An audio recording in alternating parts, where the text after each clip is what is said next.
Всем доброе утро. Сегодня 18 мая. Вот приехал с женой на рыбалку, маяки. Сразу за мостом стал, вот полкилометра до моста.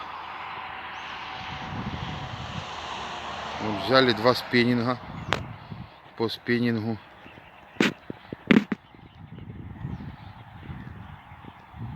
Течение, хочу сказать, что очень такое сильное, потому что грузик 70-80 грамм сносит.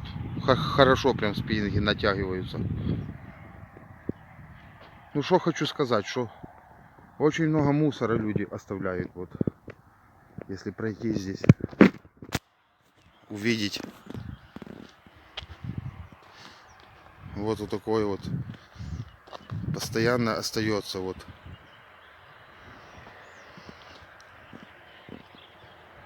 Все оставляют. Ну,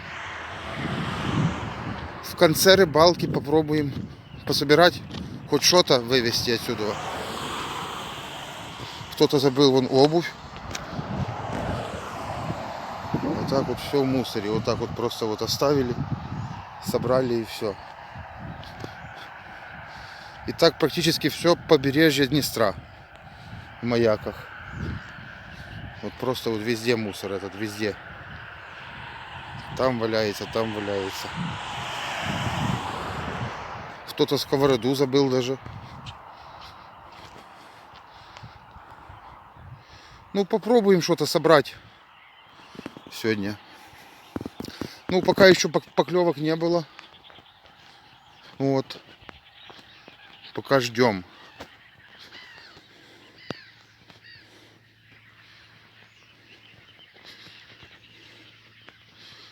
Ждем пока.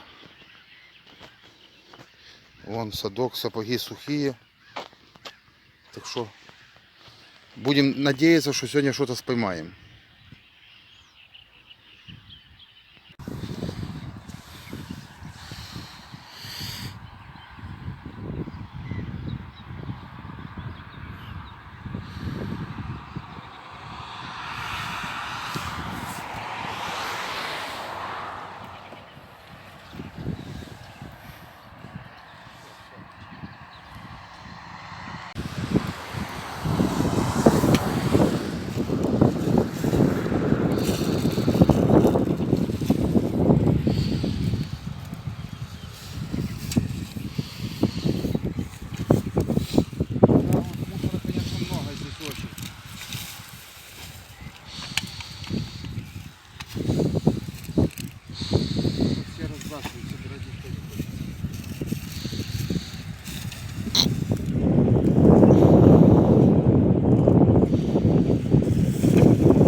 Ветер сегодня очень сильный, вот, поэтому, ну, такое вот, лёг такой себе.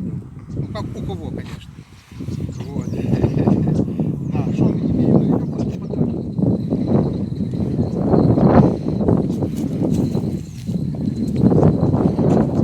Имеем мы то, что закончилась наживка, моя каша. Как варить кашу, есть у меня рецепт на моей странице.